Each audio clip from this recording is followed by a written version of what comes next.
서울 미아리에서 타로카드 때문에 실제로 겪었던 실화괴담. 저야 상관없지만 미영이는 어떻게 해야 할지 정말 환장할 노릇입니다. 녀석이 큰 충격을 받았는지 한시도 떨어지지 않으려고 했어요. 심지어 제가 씻을 때도 화장실 앞에서 쪼그리고 앉아 있었습니다. 대충 씻고 정리하고 나니 점심때가 가까워 오더군요. 일단 제 방에 가서 침대 시트를 빨고 방 정리하고 나니 배가 고파서 둘이 나가서 자장면을 먹었습니다. 미영이가 또래보다 체구도 작고 생각이 깊지 않아서, 그리고 무엇보다 너무 순진해서 제가 좀 거짓말을 해도 다행히 믿어주더군요. 일단 엄마한테는 비밀로 하기로 약속했습니다.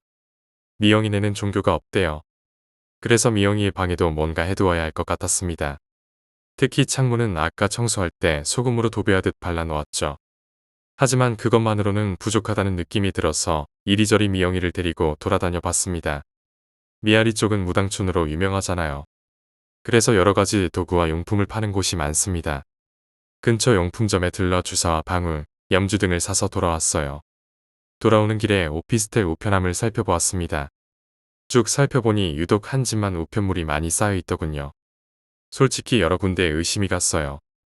2년 동안 조용하다가 갑자기 나타난 존재들이 혹이 오피스텔과 관계가 있나 싶었죠.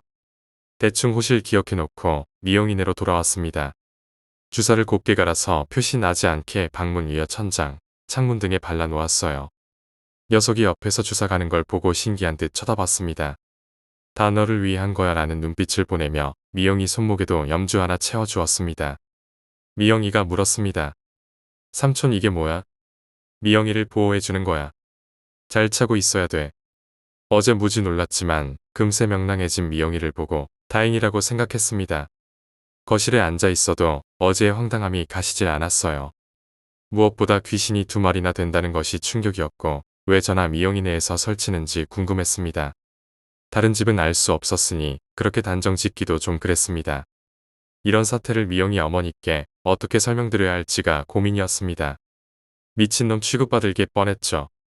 일단의 조치를 해두고 잠시 낮잠을 잤습니다. 미영이는 계속 TV를 보고 있었고 저는 뒤척이다가 깨어났는데 앉아있는 미영이의 뒷모습이 보였어요. 애가 뭘 하는지 고개를 숙이고 있더군요. 슬쩍 어깨 너머로 보니 타로 카드를 쫙 펼쳐놓고 놀고 있는 겁니다. 이 녀석아, 삼촌 물건 가지고 장난칠래? 녀석이 돌아보고 웃는데 이상하게 섬뜩했습니다. 그래서 카드를 빼서 들고 펼쳐놓은 카드를 쓸어 담으려고 손을 뻗었는데 순간 무지하게 놀랐습니다.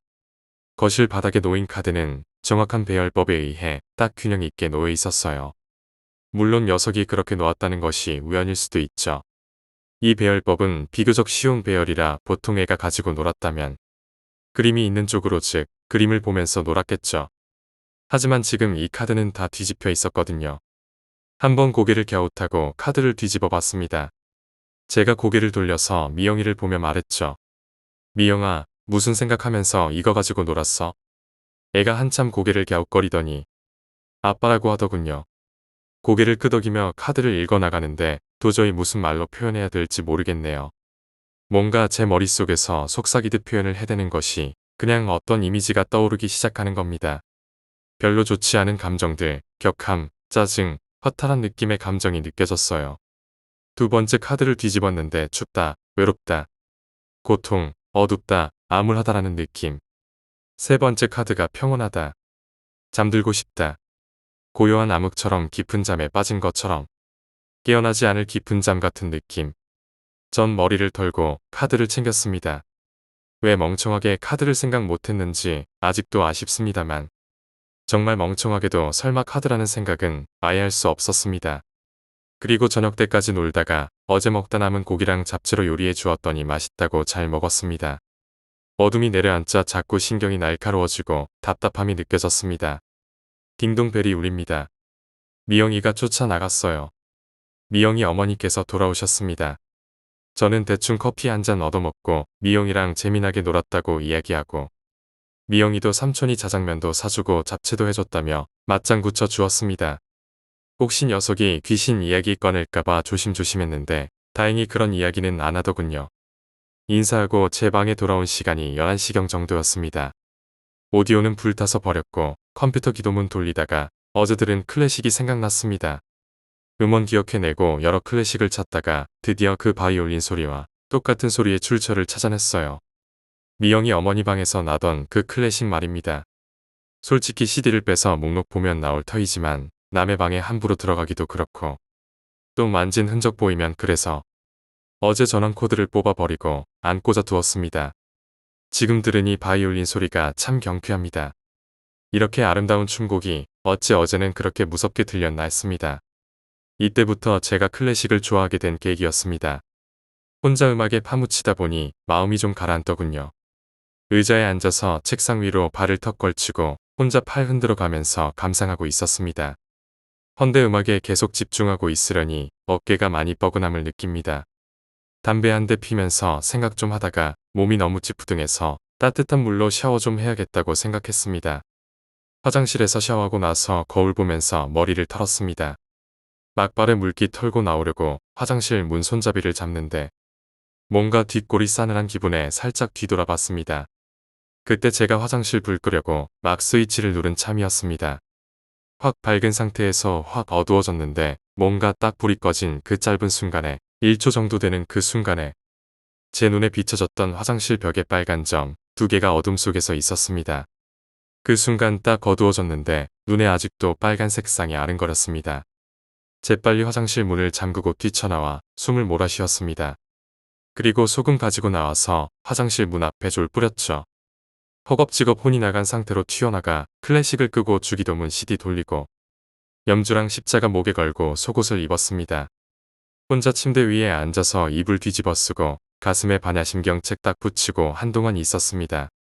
정신 차리자 하고 속으로 얼마나 다짐했는지 모릅니다. 도저히 안 되겠다 싶은 생각이 자꾸 드는 겁니다. 여기 있다가는 정말 무슨 일 나겠다 싶었어요. 그러다가 갑자기 미영이네가 걱정이 되더군요. 아까 벽에 빨간 상이 2개 있는 걸로 봐서 남기 같네요. 여기는 혹시 미영이네에 있나 싶었지만 확인해보고 한 엄두도 안 났죠. 그때 이불을 폭 뒤집어 쓰고 있었기 때문에 사실 이게 더 무섭더군요. 제 방이 워낙 좁다 보니 방 전체가 한눈에 들어왔습니다. 정말 어디서 그놈이 튀어나올지 몸서리치게 떨렸습니다. 일단 주기도문 소리와 TV 소리가 어울려 들려오는데 등골이 기지개를 쫙 펴면서 정신이 돌돌 말리는 기분입니다. 이 소리 여인이 흐느끼는 소리 들은 적 있었죠. 바로 어제 미영이의 어머니 방에서 오디오 전원 뽑았을 때 들었던 단말마의 소리였습니다. 혹시 TV에서 나는 소리인가 해서 TV를 보았죠. 헌데 TV는 광고를 하고 있었습니다. 딱 한 번 울렸는데 와 이게 귀신 보는 것보다 사람을 더 미치게 만들고 버리네요. 이것들은 도대체 소금이랑 부적이랑 염주, 십자가는 아예 거들떠보지도 않는 녀석들 같습니다. 혹시 잘못 들었을까 하고 잠시 숨죽이고 집중했더니 너무 처절한 울부짖음 같은 그 흐느낌이 계속 귓속에 맴도는 겁니다. 정말 어깨부터 발끝까지 오돌오돌 떨렸습니다. 여기 있다가는 정말 미쳐버릴 것 같았습니다. 제겐 2가지 공포가 있었습니다. 정신적 공포와 저번에 당한 눈 고통 때문에 혹시라도 이것들이 단합해서 저한테 무슨 해코지 하는 거 아닌지에 대한 공포였습니다. 사실 이게 가장 무서웠습니다. 그때였습니다. 이 소리 언젠가 들었던 맞다 저번에 모텔에서 나던 카트 끄는 소리입니다. 정말 똑같은 소음, 싱크로율 100%입니다. 이 소리 모텔에서 들었던 그 소리 맞습니다. 무려 10분이나 계속 난 소리였죠. 그래서 소리가 제 머리에 박혀 있던 겁니다. 거의 5분 이상 계속 납니다. 그리고 저번보다 더 큽니다. 그때 문 쾅 하고 열리는 소리와 함께 뭔가 고함 소리가 들린 듯 했습니다. 좀 조용히 좀 합시다. 남자 목소리가 들리더군요. 바로 앞집 사람 같습니다. 전 불이 나게 뛰어나가 봤습니다. 막 문을 열자 대각선 맞은편 집 남자가 문틈에 쓰러져 있는 것이 보였습니다. 우리 오피스텔 구조는 T형 구조입니다. 제 방은 T자형에서 오른쪽 날개 중간쯤에 있습니다. 제 방을 기준으로 바로 왼편이 미영이네 집, 맞은편 대각선 방향으로 오른쪽 집 사람입니다. 이 사람도 많이 마주쳐서 인사 나누던 아저씨입니다. 그 아저씨가 문틈에 쓰러져 있었습니다.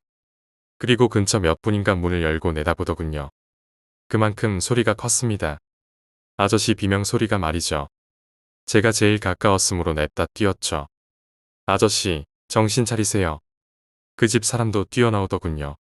딱 보니 잠자다 뛰어나온 것 같은데 찬물 가져와서 들이키고 겨우 깨셨습니다. 뭔 일인가 싶어서 근처 사람들 모여듭니다. 괜찮아요? 제가 그 집도 한 명의 남자분이랑 상체를 일으켜 세우자 완전 겁먹은 듯한 표정으로 두리번거리더군요. 그리고 T자형 오른쪽 날개 끝나는 지점에 벽면을 가리키며 부들부들 떨고 있습니다. 전 대충 감이 왔습니다. 지금 시간이 12시가 넘어가고 있는데 야밤의 복도에서 카트 끄는 쇳소리 내보세요. 짜증나죠? 아저씨 말로는 거실에서 TV 보고 있는데 밖에서 소음이 자꾸 나서 대충 무시하고 보는데 도저히 참을 수가 없어서 문 열고 복도로 나와 고함치며 좌우를 살폈다고 했습니다. 저쪽 복도 끝에서 휠체어 탄 여자 뒷모습이 보이더랍니다. 그리고 벽 쪽으로 소리내며 움직이더니 그대로 벽 속으로 사라지더랍니다. 주위에 서 있는 사람들은 다들 놀라서 설마 하는 눈치였습니다. 대충 상황 정리하고 다들 집으로 돌아갔는데 제 뒤쪽이 시큰거려서 싹 돌아보니 미영이 어머니가 저를 물끄러미 보고 있더군요. 저는 살짝 목례하고 제 방으로 돌아왔습니다. 집에 들어오니 긴장감이 가라앉았습니다. 이제는 이것들이 오피스텔 3층까지 가지고 노는군요. 점점 분위기도 뒤숭숭해졌습니다. 일전에 보아왔던 그냥 한두 명 놀래키는 정도가 아니었습니다. 이것들 지대로 사람 가지고 놀 줄 아는 녀석들입니다. 솔직히 지금 제 방에서 잠자려고 생각하니 어림없습니다. 대충 짐 챙겨서 또 나가서 자야 할 것 같다는 생각이 듭니다. 아까 보니 이것들이 저만 그런 게 아니고 아예 오피스텔 여기저기를 쏘다니는 것 같았습니다. 슬슬 짜증도 나고 화도 치밀어 오르고 12시 넘었는데 밖에 나가기도 한심하고 거의 자포자기한 심정으로 침대에 주저앉았습니다. 그때 딱 아이디어가 떠올랐습니다. 사우나 가자. 안 그래도 몸도 찌부둥한데 딱 찜질방 가서 몸 좀 지지고 푹 쉬면 되겠다. 내일 출근 복장으로 오피스텔 뛰쳐나왔습니다. 대충 찜질방 위치를 아니까 걸어가도 됩니다. 오피스텔 뒷문으로 나왔습니다. 앞문보다 뒷문에서 골목길로 들어가면 더 빠릅니다. 막 뒷문 열고 나와서 일단 담배 한 대 물었습니다. 하늘 보니 밤 공기가 매우 어둡습니다. 바로 앞에 가로등이 딱 하나뿐이었습니다. 담배 한 대 물고 빨아들이니 가슴이 좀 진정됩니다. 문득 제 방 쪽을 올려다봤죠. 저게 뭐지? 제 방이 3층이고 건물 뒤쪽 방입니다. 즉 제 방 창문에서 보면 지금 여기 한 대 서 있는 가로등이 딱 보입니다. 3층이라 그리 높지도 않습니다. 제 방 창문에 어떤 사람이 고개를 들이밀고 서 있는 겁니다. 아니 허공에 떠 있는 겁니다. 가로등 빛 때문에 어느 정도 파악 가능했습니다. 그 사람이 온몸을 완전 시커멓게 옷을 입었는지 안 입었는지 옷도 없는 것 같고 신체 구조상 남자 등인 것은 분명한데 그 사람이 지금 허공에 서서 제 방 창문에 대가리를 바짝 붙이고 떠 있는 겁니다. 들키면 죽는다는 생각이 퍼뜩 들더군요. 정말 비명이 바로 튀어나오려던 그 순간 마침 담배 연기를 들이마셨던 시점이라 다행히 비명이 못 나왔습니다. 목이 확 메어서 기침이 나왔지만 절대적으로 참았습니다. 헌데 다리가 딱 굳어버려서 움직이지 않는 겁니다. 움직여야 하는데 이 썩을 놈의 다리가 내 다리가 아닌 것처럼 꼼짝하지 않는 겁니다. 그 순간에도 그 사람이 거의 2초 이상 제 눈에 들어 있었습니다. 숨쉬기조차 힘들더군요. 정말 자세히 봤습니다. 물론 어둠 때문에 완전히 보지는 못했지만 분명 남자 신체 맞습니다. 더욱이 온몸이 그냥 시커멓고 머리카락도 없고 완전 대머리에. 그때 이 사람이 고개를 제 쪽으로 쓱 꺾이는 겁니다. 완전 절 쳐다보듯이 아래쪽으로 고개가 쓱 꺾이더니 그대로 수직 낙하하는 겁니다. 아래쪽은 주위 담벼락 때문에 가로등 빛이 안 들어오는 칠흑 같은 어둠입니다만 이 사람이 3층 창문에서 절 한번 쓱 쳐다보더니 그대로 수직 낙하하는 겁니다. 죽기 싫다면 뛰어라. 바로 이런 감정이 뇌를 마구 강타했습니다. 비명 한번 거세게 지르고 발을 들었더니 움직입니다. 내 생전 태어나서 그리고 앞으로도 이렇게 빨리 뛰어본 적은 단연코 없을 겁니다. 손에 든 가방이며 담배며 그대로 든 채로 정말 죽어라고 뛰었습니다. 하필 그 골목길엔 사람 하나 없더군요. 지금이 12시 거의 1시 다 되어가는 시간이라 그런지 골목길에 사람이 한 사람도 없고 왜 골목길이 그렇게 긴지 끝이 안 보입니다. 뒤돌아볼 용기요? 무슨 말씀을 하십니까? 앞만 보고 뛰기도 힘든데 그 사람이 지금 뒤따라 온다고 생각해 보십시오. 여러분이라면 뒤돌아볼 수 있겠습니까? 오줌 안 싼 것만도 다행이죠. 담배 연기가 뱃속에서 뿜어지기도 전에 뛰었으니 이건 뭐 귀신보다 제가 숨을 못 쉬어서 죽겠더군요. 골목길 중간쯤에서 다 빠져나가지도 못하고 결국 쓰러졌습니다. 달려오는 힘에 못 이기고 그리고 숨이 끊어져서 그대로 엎어졌는데 몸이 몇 번 콘크리트 바닥에 내동댕이 쳐지듯이 몇 번 공중으로 붕 떠올랐다가 거세게 바닥에 패대기 쳐진 겁니다. 완전 다 갈아엎었죠. 숨이 엄청나게 차오르는데 구토의 기침까지 세 가지가 한꺼번에 몰리니까 바로 기도가 막히더군요. 나 여기서 가는구나. 여기서 죽는구나. 하늘 보고 큰 대자로 누워져 있었는데 입에서 개거품이 뿜어져 나오더군요. 그 순간 목이 탁 트이면서 공기가 한꺼번에 폐 속으로 밀려왔습니다. 그때 몸이 움직여지니 엎드려서 구토와 함께 숨을 몰아쉬는데 머리통이 완전 터져버릴 듯 혈압이 치솟더니 귀에서 소리가 나고 눈알이 뽑힐 듯 했습니다. 거의 몇 초간 가슴이 찢어질 듯이 아팠습니다. 눈물은 그냥 줄줄 흐르고요. 뭔가 진득한 것이 느껴졌는데 피였습니다. 어디서 나는 줄도 모르겠습니다. 손바닥 가득 진득한 감촉이 느껴졌고 피 냄새가 확 풍겨왔죠. 그때 탁탁 하는 소리가 뒤쪽 골목에서 들려왔습니다. 그 순간에 고개를 돌렸는데 제가 뛰어왔던 그 골목길 어둠 속에 그 사람이 제 쪽을 향해 날아서 아니 솔직히 난다는 표현보다는 점프가 맞겠네요. 점프해서 제게 뛰어오는 것이었습니다.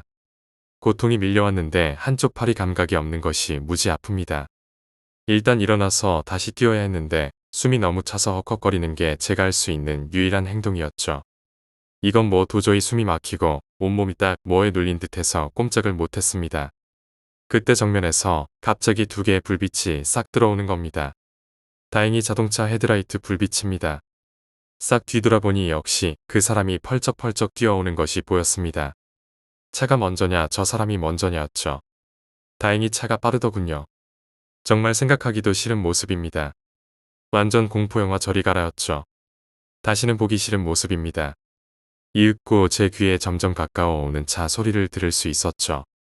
호흡도 좀 안정이 됐습니다. 헌데 얼마나 심하게 엎어졌는지 몸을 쉽게 일으키지를 못하겠더군요. 끼익 소리를 내며 1톤 화물 트럭이 제 앞에 섰습니다. 아직 못 일어난 저를 발견한 것 같았습니다. 운전사 분이 내려서 놀라며 저를 일으켜 주더군요. 슬쩍 뒤를 보니 그 사람은 안 보였습니다. 완전 몸이 개걸레된 판국입니다. 왼쪽 눈두덩이 밑으로 해서 쫙 갈렸습니다. 오른쪽 팔은 감각도 없고요. 양 무릎이 찢어져서 완전 걸레가 되어버렸고 손바닥도 다 갈려서 피가 뚝뚝 팔꿈치 정말 저려옵니다.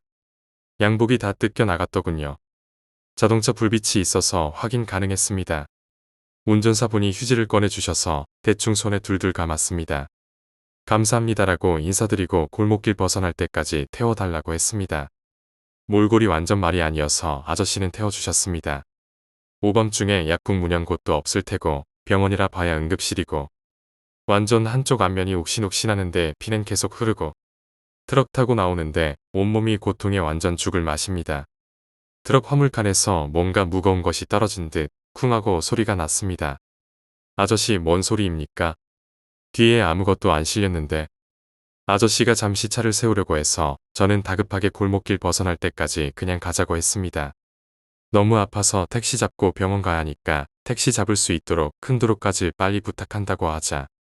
아저씨는 멈추지 않고 달립니다. 차로 달리면 골목길이야 금방이죠. 큰 길로 나오니 바로 사람도 많이 보이고 해서 일단 아저씨에게 인사하고 내렸습니다. 그리고 트럭이 제 앞을 스쳐갈 때 뒷 화물칸을 보았는데 정말 아무것도 실려있지 않더군요.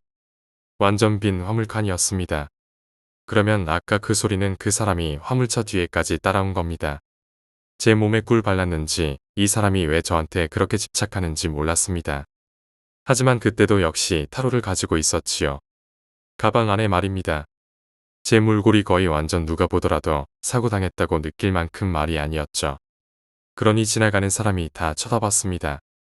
팔꿈치며 무릎이며 다 까진였고 손바닥에 휴지 감아 놓은 것도 벌써 피가 흠뻑 고여 있었습니다.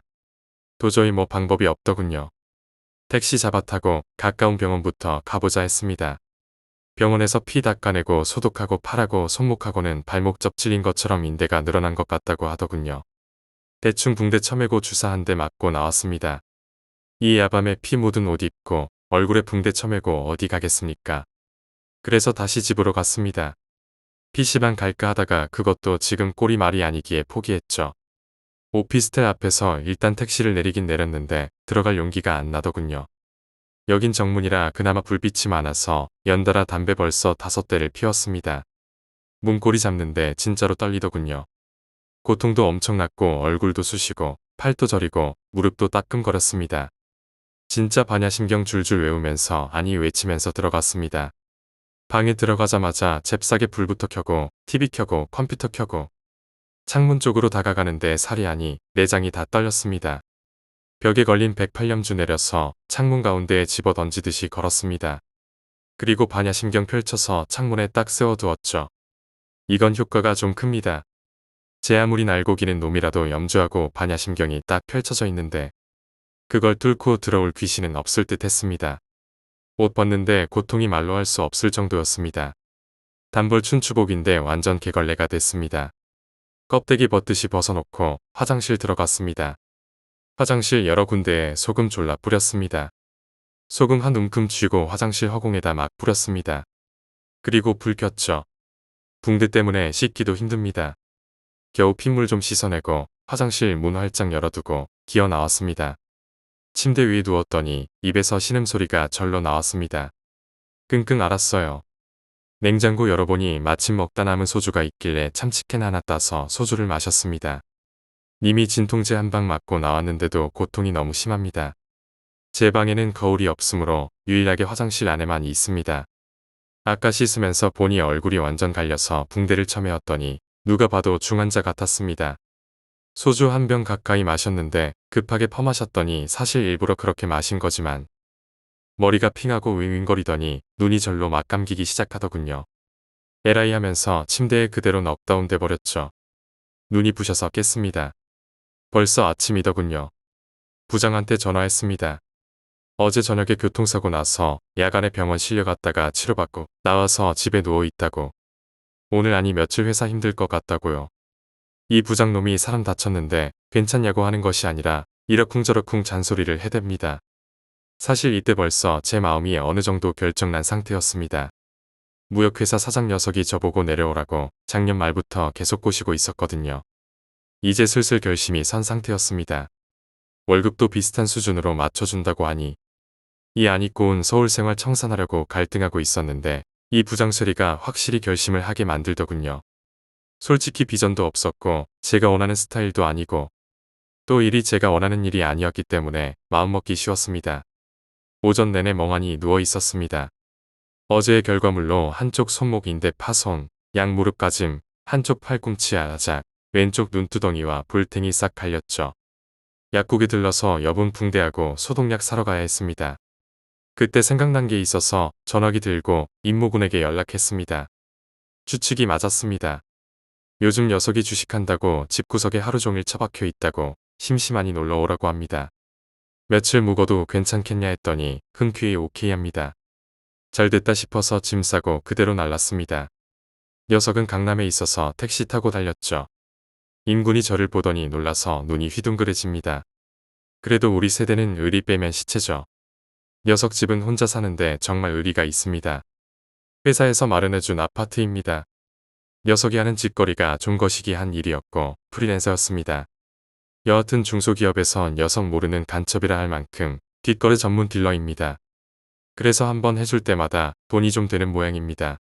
그 녀석에게 도움받은 회사에서 이 강남 아파트도 마련해줬다고 하더군요. 녀석은 그리 번 돈으로 주식하고 있잖아요. 세상은 졸라 불공평하죠. 물론 임군이 그러한 실력이 출중하기도 했고 줄도 잘 탔고 사람 인연도 잘 엮었고 잘 되는 놈은 뭘 해도 잘 된다고 하더니만 그 말이 맞습니다. 여하튼 녀석 덕분에 좀 편하게 쉬겠구나 싶어서 일단 바로 잠부터 잤습니다. 마음이 편하니 그냥 나가 떨어지더군요. 녀석이 막 깨웁니다. 한잔 해야지 합니다. 아씨 내 몰골을 보면서 그리 말하다니 뭐하는 새끼인가 했죠. 일단 배도 고프고 해서 녀석 도움받아서 대충 상처 소독하고 붕대 새 것으로 교체하고 나섭니다. 그때는 참치회집이 인기 끌기 시작하는 시점이었습니다. 녀석은 회를 좋아하는 친구 김군 영향을 받았는지 참치회 아주 좋아하더군요. 그래서 둘이 소주 한잔합니다. 너 뭐하다가 그렇게 다친 거야? 어디서부터 뭐라고 말해야 될지 모르겠다. 녀석을 힐끗 보고 그동안 이야기 쭉 했습니다. 또 귀신 붙었나? 임무군은 저에 대해 대충 압니다. 하도 귀신이랑 잘 엮이고 점 잘 보고 그러니까 저를 반무당 취급해대는 몸입니다. 나도 미치겠어. 지금 완전 돌아버리겠어. 그럼 실력 좋은 무당이랑 한판 붙여. 내가 돈이 어디서 무당 부르려면 최소 기본이 수백만 원 이상인데 이 꼴 되는 것보단 낫지. 녀석의 말에 일리가 있습니다만 역시나 돈이 문제였습니다. 근데 어디서 왜 붙은 거야? 어디 잘못 갔다 왔어? 내가 상가집 가면 잘 붙는데 상가집도 간 적 없고 병원도 간 적 없고 음침한 곳은 간 곳 없는데 그래도 무슨 원인이 있을 거 아니야. 이제 당분간 그 오피스텔 가지마. 아참, 너 마침 잘 됐다. 내 부탁 하나 들어줘. 뭔데? 빡센 거면 안 된다. 뭐 어려운 거 없어. 내 거래처 회사 회장이 있는데 이 사람이 점 보는 거에 무지 환장한 사람인데 저번 술자리에서 내 얘기를 했더니 꼭 한번 보고 싶다고 하네. 나 이제 점 안 본다고 했잖아. 그거 정말 얼마나 성가신데. 나 죽었다고 해. 복채가 어마어마할 텐데. 언제 가면 될까? 약속 잡았나? 알았다. 내 꼴이 좀 나아지면 바로 약속 잡을게. 젊었을 때 한 푼이라도 벌어놔야지. 그렇게 해서 며칠 인군 집에 지내다 보니 대충 얼굴에 딱지도 안 잤는데 손목 인대가 좀 오래 가더군요. 아직 팔을 잘 못 쓸 정도였습니다. 물론 회사도 인군 집에서 출퇴근했고 역시나 회사 분위기는 안 좋았습니다. 제 모습 보면 다 걱정 한마디 날려주고 해야 정상인데 뭐 쳐다보듯 했습니다. 완전 결심 섰습니다. 며칠 뒤 옥상에 올라가서 전화 한 통 때립니다. 나 이 회사에 더 못 있겠어. 내가 서울 생활 정리하고 내려갈 테니까 그렇게 알고 있어. 일전 무역회사 사장인 제 친구 녀석한테 전화했습니다. 제가 서울 올라오게 된 것이 이 녀석이 무역 때려치우고 다른 사업 구상하며 사업 전환한다고 해서였습니다. 물론 무역할 때 핵심 인원 그대로 데리고 간다고 했었지만 전 그때 마침 당시 서울거래처 사장 소개가 들어와서 이 회사에 들어온 겁니다. 물론 나중에 무역회사 친구랑 합치기로 약속해놓고 서울 가서 한번 인생 경험해 보자는 취지로 온 거였어요. 작년 말인가 회사 세팅 다 끝나간다고 저보고 내려올 생각 있으면 언제든 내려오라고 했었죠. 사실 이 회사서 제 능력 인정하고 키워주었으면 내려갈 생각 없었죠. 헌데 이상하게 절 쌀쌀 맞게 대하더군요. 나중에 안 일이지만 절 소개해준 사장님하고 관계가 틀어져서 저를 그렇게 대한 거였습니다. 그러니 몇 달 전부터인가 왠지 서먹하게 대하거나 사소한 거에도 화를 잘 내고 심지어 이렇게 일하려면 일 때려치워라는 소리도 들었지요. 사실 저는 일 처리 능력은 이 회사에서도 거의 최상급이었는데 그동안 그 잡놈잡년들은 코빼기 안 보이더군요. 인군한테 주식 배우는 재미에 완전 빠져서 저도 타로는 구석에 처박아 두고 있었습니다. 제 통장에서 100만원 빼내서 그거 불리는 재미에 푹 빠졌었습니다. 하루하루 일타씩 치고 빠지고 한이 몇만원씩 벌리니까 재미더군요. 장 마감하면 임군이랑 맛있는 거 찾아서 소주 한잔하러 다니고 물론 그 회사는 띄엄띄엄 다니며 거의 정리하는 분위기였죠. 사실 업무 인수인계 때문에 나간 거였지만요. 그나마 나중에 퇴직금은 쏠쏠하게 챙겨주어서 갑자기 목돈이 좀 생겨서 마음이 든든해졌습니다. 무역회사 친구한테는 곧 합류한다고 해놓았고 분위기는 좋게 진행형이었죠. 가끔씩 오피스텔 들러서 제 방에 중요한 물건 미리 택배로 하나씩 집으로 내려보냈고요. 전 이번 연도는 서울서 보내고 내년 1월부터 친구 회사로 출근하겠다고 했으니 만사 오케이였죠. 대충 그때가 11월이었던 것으로 기억합니다. 참 많이 추운 겨울이었던 터라 시간도 많이 나서 수영이랑 산모기도 가끔 만났었고 같이 영화도 보고 얘네들은 제가 지방 내려가도 업무 때문에 거의 2주일에 한 번씩 서울 오고 했었으니까 그때마다 한 번씩 만났었죠. 그 레스토랑 팀도 한 번 봤었고 인군 데리고 그 환상의 돈부리도 먹으러 갔었고 제가 오피스텔 나온 이후로 타로는 정말 한 번도 안 만졌습니다. 인군이 약속 잡혔다고 그날 토요일 저랑 같이 나갈 때까지 말입니다. 대충 인군 양복 빌려 입고 같이 약속 장소로 나갔습니다. 약속 장소란 게 정말 거시기 했습니다. 진짜 물대는 놈들은 이런 곳에서 노는 것 같았습니다. 요정도 아니고 룸도 아니고 여하튼 희한한 곳이더군요. 전 그날 처음 들어가 봤고 이후로도 가본 적이 없었습니다. 템프로도 한두 번 가봤는데 템프로는 잽도 안 됩니다. 물론 철저한 회원들만 들어올 수 있다는 소위 멤버들만 들락거린다는 곳이랍니다. 기억이 잘 안 나지만 졸라 큰 빌딩거의 최상층인 걸로 기억합니다. 들어가려고 하자 입구에서 딱 잡더군요. 예약되어 있다고 말하고 상대방 이름 말해주니 잠시 기다리라고 하더니 잠시 후 안내해 줍니다. 완전 여기는 작살 나는 곳입니다. 서빙하는 애들은 거의 지존급, 템프로 애들이 여기 오면 쫓겨날 판이네요. 조명이 완전 후덜덜하고 바텐더 인테리어며 손님들 대충 보니 전부 양복의 신사들이고 귀티가 좌절 흘렀습니다. 왜 임모군이 정장 차려입고 가야 된다고 말했는지 이해가 갑니다. 지나가면서 보니 마시는 음료들이 전부 처음 보는 것뿐이고 잔임에 접시며 이 동네는 도대체 뭔 별천지인가 싶었습니다. 여기 손님 연령대가 거의 평균 50대 정도더군요. 그러니 저희가 제일 어려서 지나갈 때마다 다들 저희를 힐끗힐끗 쳐다보더군요. 저도 명품은 좀 아는데 기본이 롤렉스는 저리 가라였습니다. 제가 워낙 시계 좋아해서 상대방 팔목의 시계는 정말 유심히 보거든요. 여하튼 이상한 곳입니다. 정말 서민사상에 물들어 있던 저 같은 놈은 와서는 안 될 곳이더군요. 새삼 인군이 위대해 보입니다. 이 새끼는 뭐 하길래 이런 곳에서 약속을 다 잡았나 싶었습니다. 사실 슬쩍 물어보니 자기도 처음이라고 합니다. 조금 안쪽에 있는 메인 테이블이 모여있는 곳이랑 조금 으슥한 곳으로 안내해 줍니다. 그때 누군가 팔을 들어 올리면서 우리 쪽을 보더군요. 풍채 있고 덩치 좋고 건장하게 생겼는데 생각보다 젊더군요. 먼저 일어나 허리 숙이며 악수 청하는데 정말 민망하게 깍듯이 인사하더군요. 그리고 이야기가 시작됐습니다. 중견 업체 몇 개를 가지고 있는 회장이라고 했습니다. 헌데 나이가 저보다 딱 한 살 많고 소위 말하는 정계 연줄도 있는 사람입니다. 이건 뭐 여기가 도대체 뭔 별천지인지 싶었습니다. 가끔씩 서빙 보는 아가씨 휙휙 지나가는데 완전 김태희, 한예슬, 송혜교 여기 다 있는 것 같았습니다. 우리가 앉은 자리는 원탁인데 아무것도 세팅이 안 되어 있어서 좀 놀랐습니다. 다 금연이었습니다. 아예 이곳에 들어서는 순간부터 담배는 안 된답니다. 애연가인 저한테는 죽을 맛이죠. 이분이 일부러 아무것도 올리지 마라 했다고 했습니다. 드디어 올게 옵니다. 저보고 점을 잘 본다고 들었다며 이야기를 꺼내더군요. 심호흡하며 정신 집중시켜서 손금이랑 관상에 대해 제가 느낀 점을 말해드렸습니다. 한참 고개를 끄덕이더니 제가 친구분한테 소개받을 때 보통 사람은 아닌 것 같다고 생각했었는데 역시 지금 말씀하신 거 들어보니 대단하다고 생각합니다. 즉, 자기 모친이 그런 쪽에 매우 관심이 많아서 자기도 어릴 적부터 옆에서 늘 보았던 터라. 자기도 그런 쪽에 관심이 많고 또 직접적으로 유명하다는 사람들 많이 만나 보았다고 했습니다. 그리고 제가 봐드렸던 관상이나 손금들이 그분들이 말했던 부분과 거의 흡사하게 말했고 특히 결혼선은 정말 가장 유명한 사람과 한치의 오차도 없이 정확히 봤다고 하더군요. 그리고 메인이 타로였기 때문에 또 타로점은 한 번도 본 적이 없어서 많이 궁금해하더군요.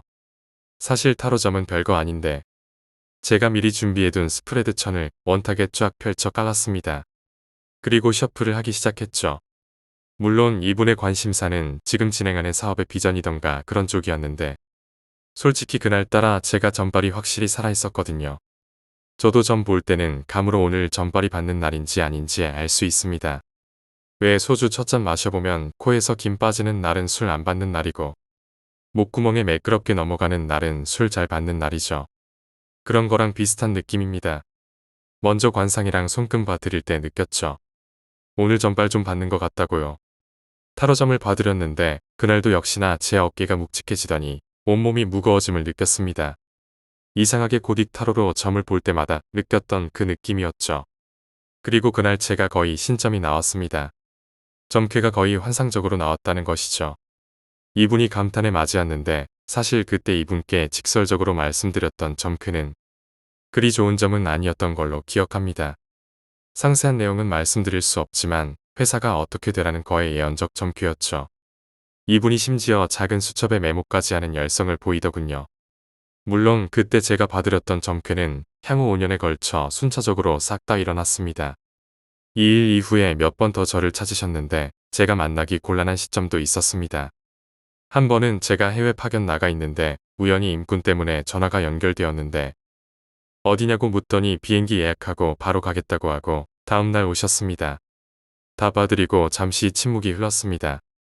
얼굴을 보니 놀라나니 믿기 못하겠다는 듯한 또한 매우 감격했다는 듯한 그런 표정이었습니다.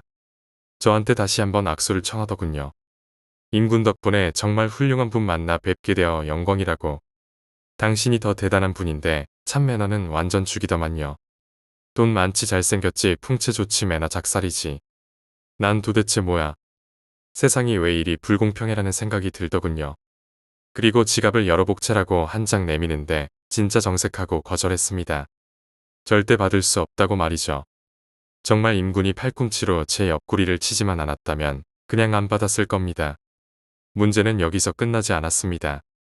그걸 옆 테이블부터 서빙하는 사람들이 다 지켜보고 있었던 겁니다. 그때 들어간 시간이 6시 좀 넘었는데 그곳에서 나올 때는 몇 시에 나왔는지 기억도 없고 종업원에게 엎혀서 나왔다고만 들었습니다. 최 회장 다 끝났으면 나한테 양보 좀 하지. 제 생애 최고의 악몽 풀릴 A 타로점은 이게 시작이었습니다. 사실 나이 먹은 50대 아저씨들 뭐 봐줄 게 있겠습니까? 저야 그저 김태희나 한예슬이 봐주고 싶었는데 역시나 그 애들 눈 하나 깜짝 안 하더군요. 나중에 안 사실이지만 여기 가게 상호가 없습니다. 간판은 물론 이름조차 없고요. 가게 명함도 없고 아무것도 없습니다. 애들 딱대기 타고 있다가 손만 살짝 들면 달려오고 그거 이외에 손님에게 절대 먼저 말하거나 다가가지 않는다는 것이었습니다. 다만 바텐더 앞에 근무하는 테이들만 손님하고 담소 나눌 수 있는 거였고요. 물론 혼자 온 손님하고만요. 완전 4차원 세계죠. 대충 타로 코스 돌고 나니 배가 너무 고파서 식사 대접받는데 음식이 아니고 아까워서 먹겠느냐는 생각이 먼저 들게 하는 것들이었습니다. 맨날 소주만 처먹을 줄 알지 이런 이름도 모르는 고급 와인은 그날 처음 마셔봤다니깐요. 술 마시고 즐겁게 담소하고 노는데 시간이 눈 깜짝할 새 흘렀습니다. 그날 제가 술을 엄청 취하게 된 동기가 자꾸 옆 테이블에서 한 잔씩 넘어오는 걸 원샷 때리다 보니 완전 거기서 인기 스타가 되어 자꾸 옆 테이블에서 종류가 다른 양주가 한 잔씩 배달되어 오는 겁니다. 체면상 안 마실 수 없고 그걸 원샷 계속해 댔더니 필름이 딱 끊겼습니다. 그날 양주 받아 마셨던 것까지 기억나는데 그 이후에는 머릿속에서 싹 지워졌습니다.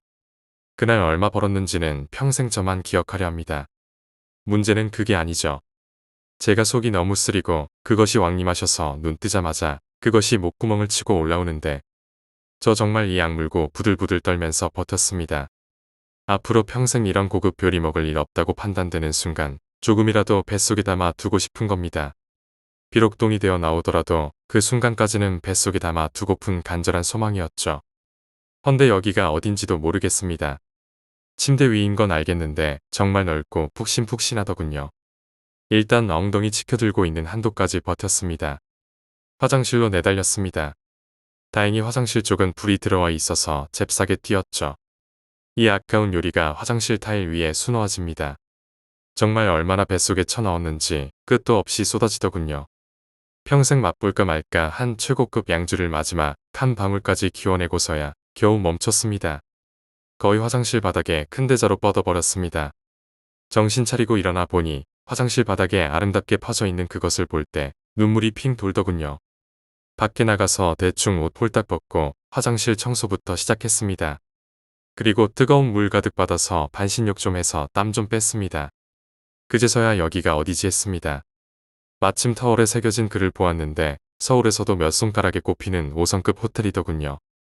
인구는 어디 있는지 모르겠고 대충 샤워하고 나와보니 전신거울이 멋집니다.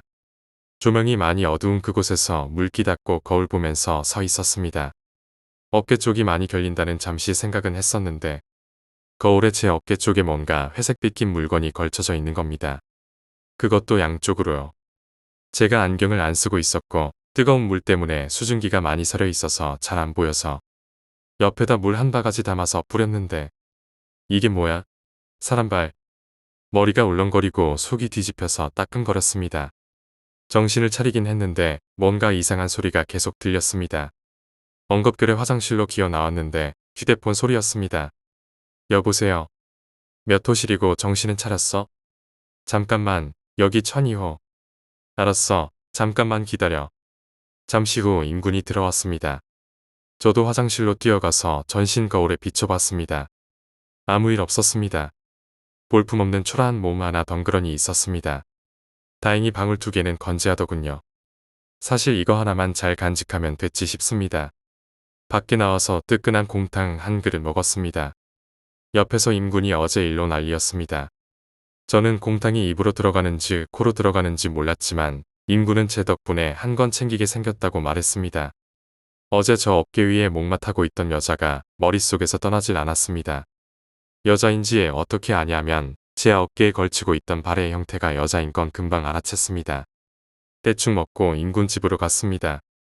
머릿속에는 계속 그 여자 생각이 났지만 어제 무리를 했기 때문에 바로 자리 깔고 누웠습니다. 임군 집은 작은 평수의 구조가 간단하지만 안에 여타 부대 시설물은 A급입니다. 조명이랑 벽면 재질 등을 보면 여타 아파트와 확연히 차이 납니다. 불투명 유리가 있어서 인테리어 효과가 아주 좋죠. 여하튼 방이 2개 있어서 방 하나를 잠시 제가 빌려 쓰고 있었습니다. 물론 제가 곧 지방에 내려간다는 것을 알고 있기 때문에 내려가기 전까지만 당분간 신세지기로 한 것입니다. 각자 방에 들어가서 일단 좀 쉬었습니다. 한참 자고 일어나니 벌써 어둑어둑했습니다. 하루 종일 잔 것 같습니다. 임군은 어디 갔는지 보이지 않더군요. 잠시 밖에 일 보러 나갔나 전화해 봤습니다. 약속 있다고 제가 자고 있길래 그냥 나갔다고 했습니다. 많이 늦을 것 같거나 못 들어올 수도 있다고 혼자 저녁 알아서 먹으라고 합니다. 참 바쁜 놈이지 싶습니다. 어제 저녁 그렇게 퍼마시고도 애인 만나러 나가는 거 보면 대단한 사랑인 것 같습니다. 어제 먹은 거 다 기원했으니 속이 무지 쓰리네요. 뜨끈한 라면 한 사발 들이켜주고 샤워 한 판 때리고 거의 수시로 거울 쳐다봤습니다. 무섭기도 하고 또한 궁금하기도 하고 여하튼 복잡한 심정이었습니다. 거실에 앉아서 TV를 봤습니다. 눈에 안 들어오죠. 설마 지금도 제 어깨 위에 있을까? 갑자기 생각난 것이 있어서 웃장을 했습니다. 어깨 멍 자국. 벌써 몇 달 지난 건데 물론 많이 사그라들어서 슬쩍 보면 표시 안 나는데 마치 러닝셔츠 입고 선탠해서 남은 자국처럼 남아있는 겁니다. 소름이 쫙 끼쳤습니다. 이거 그 여자가 제 어깨 위에 올라탈 때 찍힌 스키드 마크 같은 거라고 생각이 들자 정말 소름이 쫙쫙 끼쳤습니다. 이게 언제부터였더라 어깨 멍이 발견된 것이 가만히 생각해보니 오피스텔에서 처음 바위 눌린 이후인 듯했습니다. 화장실 뛰어가서 거울에 비춰보기까지 했습니다. 그 여자 여기까지 따라온 건가 생각하니 소름 끼쳤습니다. 제가 오피스텔 나와서 남기도 한 번도 안 보이길래 그 오피스텔에 있나 했는데 나를 따라 나왔다. 그것도 호텔까지. 식은땀이 잘잘 흐르는 겁니다. 그럼 남기도 혹시 나를 따라왔나? 왜? 내가 뭔 잘못을 저질렀길래. 난 아무 잘못도 없는데. 누구한테 해코지 해본 적도 없고 더군다나 귀신한테 이런 원한 살만한 일도 없었는데. 도대체 왜 이따위 것들이 나를 따라다니지? 정신이 퍼뜩 드는 순간 이 고요한 방이 완전 귀신 소굴같이 섬뜩하게 느껴졌습니다. 마침 할 일도 없고 시간도 넉넉해서 일단 오피스텔로 날아갔죠. 제 방문 열고 들어가서 여기저기 널려있는 염주랑 기타 것들 싹 다 챙기고 나왔습니다. 이미 중요한 물건은 다 내려보냈고 침대랑 책상이랑 큰 가구 몇 개 남았는데 사실 이것도 회 좋아하는 김군이 자기 이사해야 하는데 오피스텔 집가 대신 살면 안 되냐고 해서 김군한테 물려주려고 오피스텔 오너한테까지 이야기해 놓은 상태였죠. 그래서 침대랑 책상은 김군한테 그냥 쓰라고 해놓았었죠. 솔직히 귀신 나오는 방을 친구에게 물려주다니 하실 테지만 제 머릿속에는 딱 정리가 됐었습니다. 이것들이 이 오피스텔하고 관계도 없고 저를 따라다니는 놈들이 분명했다고 말입니다. 내가 없으면 미영이한테도 갈 일 없겠지 하고 생각이 들어 일단 한시라도 제가 여기서 빨리 사라지는 게 맞을 것 같아서 불이 나게 짐 챙겨서 나왔습니다. 눈치 보니 임군 오늘 안 들어올 것 같았습니다. 혼자 방에 있기도 싫고 해서 밤길을 정처 없이 헤매고 있었는데 문득 지나가다 보니 영화 간판이 쫙 나오는 곳에 이르렀습니다. 잘됐다 싶어서 혼자 영화나 한 편 보자 해서 분위기도 좀 바꾸려고 센과 치히로의 행방불명을 보려고 했는데 매진이었습니다.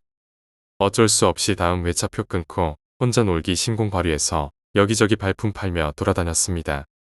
7시 시작인가 했는데 근 1시간 놀다가 극장에 들어갔습니다.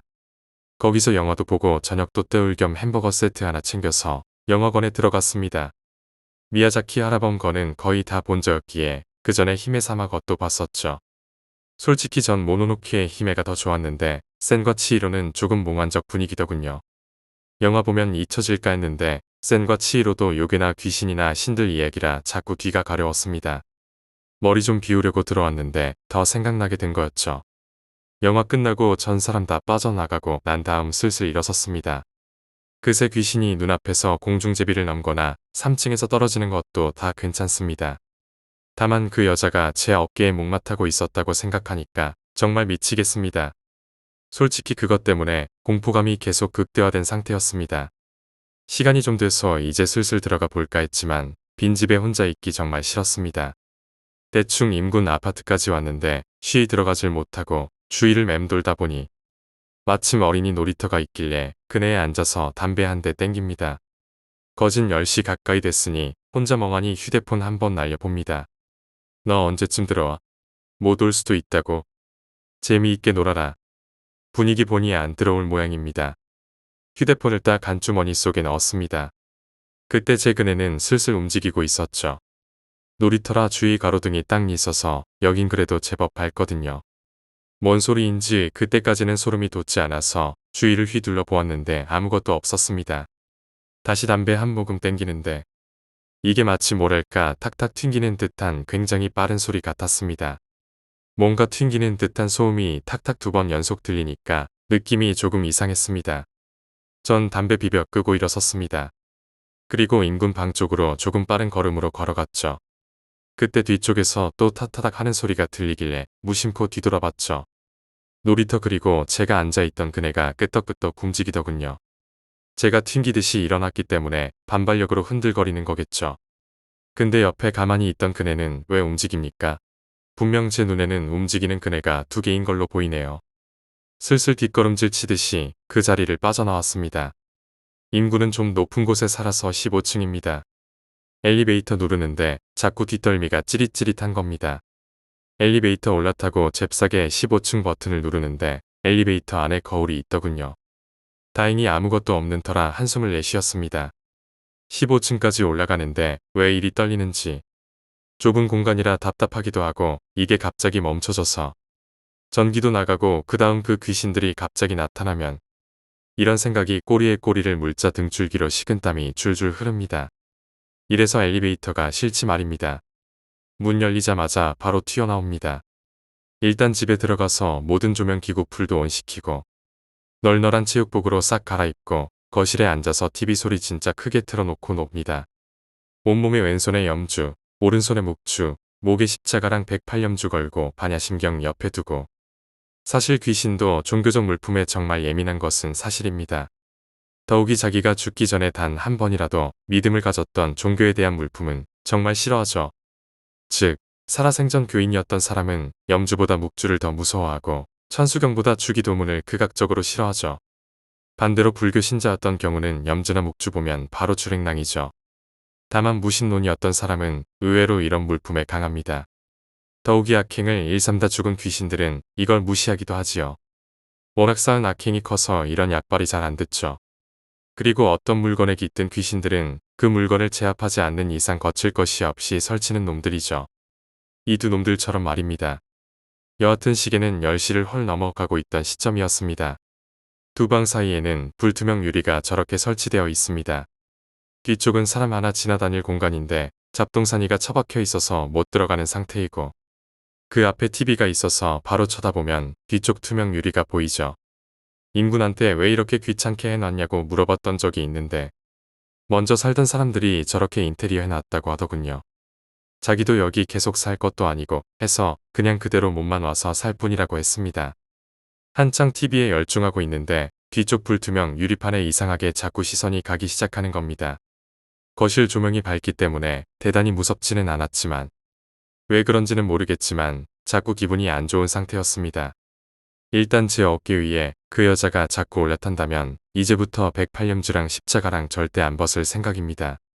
사실 십자가는 매우 크기 때문에 이동 시 불편해서 좀 그렇고 사실 이 108염주는 대단한 물건입니다. 귀신이 제일 싫어한다는 보리수 열매로 만든 물건이죠. 이 염주는 주지스님이 절 한 번에 하나씩 꿰어 만든 거라 그 성능이 탁월하죠. 일전에 한 번 직접 이것으로 그 존재를 쫓은 적이 있었기 때문에 아주 신봉하고 있었습니다. 물론 지금도 가지고 있습니다. 슬쩍 반야심경 쪽으로 제가 손을 움직이던 찰나였습니다. 아니라 다를까 저쪽에서 사람 형체가 뚜렷이 나타나기 시작하는 겁니다. 저 소파에서 거의 굳어져 버렸죠. 반야심경을 쫙 움켜쥐고 노려보고 있는데 이것이 반대편 위치로 스스스 이동하더군요. 물론 그 사이는 잡동사니가 틀어박혀 있어서 사람이 이동하는 것은 무리였는데 말이죠. 이게 왔다 갔다 쓱 이동하는 겁니다. 솔직히 TV 소리 크게 나오고 조명이 밝지 말입니다. 저 새끼가 완전 또라이 귀신인 것 같습니다. 아니면 정신박약이던지 사람을 놀래키려고 그러는지 뭔가 이야기하고 싶은 것이 있는지 완전 또라이 새끼 같습니다. 물론 아직 저것이 여자인지 남자인지 구분은 못했는데 주위 조명이나 뭔가 반사돼서 저러나 했지만 아무리 불투명이지만 사람 손하고 몸체는 확인 가능하죠. 그 아래는 앞에 있는 TV랑 단상 때문에 안 보였지만요. 반야심경 꽉 num켜쥐고 있고 불도 밝고 하니 약간은 진정되지만 등골에서는 식은땀이 좔좔 흐르고 있었습니다. 그때였습니다. 밖에서 나는 소리입니다. 뭐지? 제가 고개를 딱 돌리는 순간에 불투명 유리 안에 있던 형상이 싹 사라져 버렸습니다. 뭔가 소리가 울리는 것이 좀 큰 소리입니다. 인근 아파트는 복도가 없는 구조입니다. 엘리베이터 내리면 바로 인근 집 앞이죠. 반 계단 올라가면 윗집이고 두 계단 내려가면 아랫집인 그런 구조라 복도가 없는 아파트입니다. 무거운 물체가 위에서부터 아래로 떨어지는 소리처럼 들렸습니다. 궁금합니다. 그리고 밖에 사람이 있다면 한번 내다보고 싶습니다. 정말 무섭고 힘든 상황이라 사람 한번 쳐다보면 좀 낫지 싶습니다. 그래서 문을 열고 소리 나는 쪽으로 고개를 들었죠. 휠체어가 보입니다. 계단은 좀 어둡습니다. 거슴질의 한 정도죠. 현관문 바로 위쪽 계단입니다. 처음 눈에 들어온 게 휠체어의 큰 바퀴와 뒷등받이였죠. 조금 어둡습니다. 누가 휠체어를 계단으로 옮기나 했습니다. 그 순간 휠체어가 번쩍 공중으로 점프하더니 바로 위 계단으로 튀어오릅니다.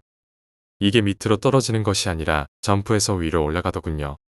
딱 이게 착지하는 거 보고 고개를 들었는데 사람이 없는 빈 휠체어였습니다. 혼자 계단을 펄쩍펄쩍 뛰어오르고 있더군요. 빈 휠체어가 말입니다. 이게 뛰어올랐다가 떨어질 때마다 쿵 소리를 냈던 거였습니다. 혹시 누가 줄 묶어서 위에서 당기나 했습니다. 계단이 꺾여 있으니까 위에서 누가 당기면 안 보이지 않습니까? 그거 확인하려고 제가 문에서 나와서 내다보는데 쿵 하면서 휠체어가 혼자 계단을 뛰어오르는 것이었습니다. 이게 윗집 앞에 올라서서는 갑자기 한 바퀴 휘리릭 회전을 하는 겁니다. 그때 아주 추운 날씨였죠. 11월 달이었으니까 제 이마며 코등 구렛나루 나는 부분까지 땀이 뻘뻘 맺혔었습니다. 정말 미칠 것 같았습니다. 아니다 위에서 누가 분명 당기고 있다. 분명 그렇다. 어떻게 휠체어가 혼자 움직이냐. 위에서 누가 당기고 있겠지. 제가 휠체어가 위 집 앞에서 회전할 때 문 닫고 들어왔는데 그 다음부터 소리가 안 들리더군요. 사람이 당기고 있는 거다를 되뇌이며 다시 살짝 문 열고 내다보았죠. 조용하네요. 앞집도 조용해서 살짝 계단 위로 뛰어 올라가 봤지 말입니다. 조용하네요. 몇 계단 위로 더 올라가 봤지 말입니다. 조용하네요. 시간 먹고 다시 뛰어 내려왔지 말입니다. 문 닫고 있으니까 완전 패닉 상태입니다. 집 안에는 불투명 유리에서 뭔지 모르겠지만 알짱거리지. 집 밖에는 빈 휠체어가 혼자 돌아다니지. 이게 현실에서 가능한 이야기입니까? 머리카락이 완전 곤두서서 더 이상 여기 있다가는 놀라서 숨 못 낼 것 같았습니다. 헌데 내 방에 열쇠랑 지갑 있는데 제 방에 가려면 그 불투명 유리 쪽으로 가야 하는데 도저히 자신이 없었습니다. 미치겠습니다. 달리 표현할 방법이 없네요. 그래서 반야심경을 펴들어서 양손에 잡고 고의로 눈만 빼꼼 내밀고 전진했습니다. 먼저 반야심경 유리 안쪽으로 밀어넣어서 확인 사살한 후 쳐다봤더니 잡동사니만 쌓여 있더군요. 정말 여기는 사람이 들어가고 싶어도 못 들어가는 곳인데 말입니다. 제 방으로 뛰어가서 열쇠랑 휴대폰 지갑 챙기고 옷 대충 걸치고 바로 튀어나왔습니다. 사람 많은 곳까지 거의 달리다시피 해서 나왔습니다. 사람 북적이는 곳까지 나오니까 겨우 한숨 돌릴 수 있었습니다.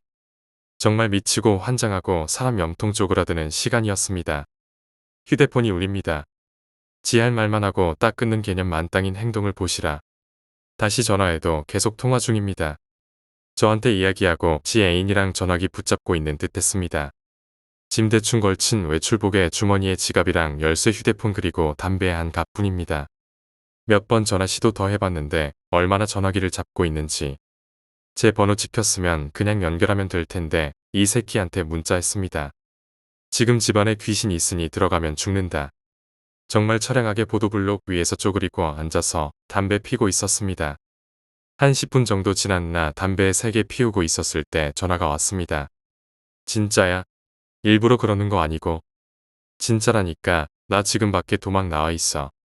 그거 내 살던 오피스텔에서 봤다는 그것들이야? 아니, 잘 모르겠어. 일단 만나자.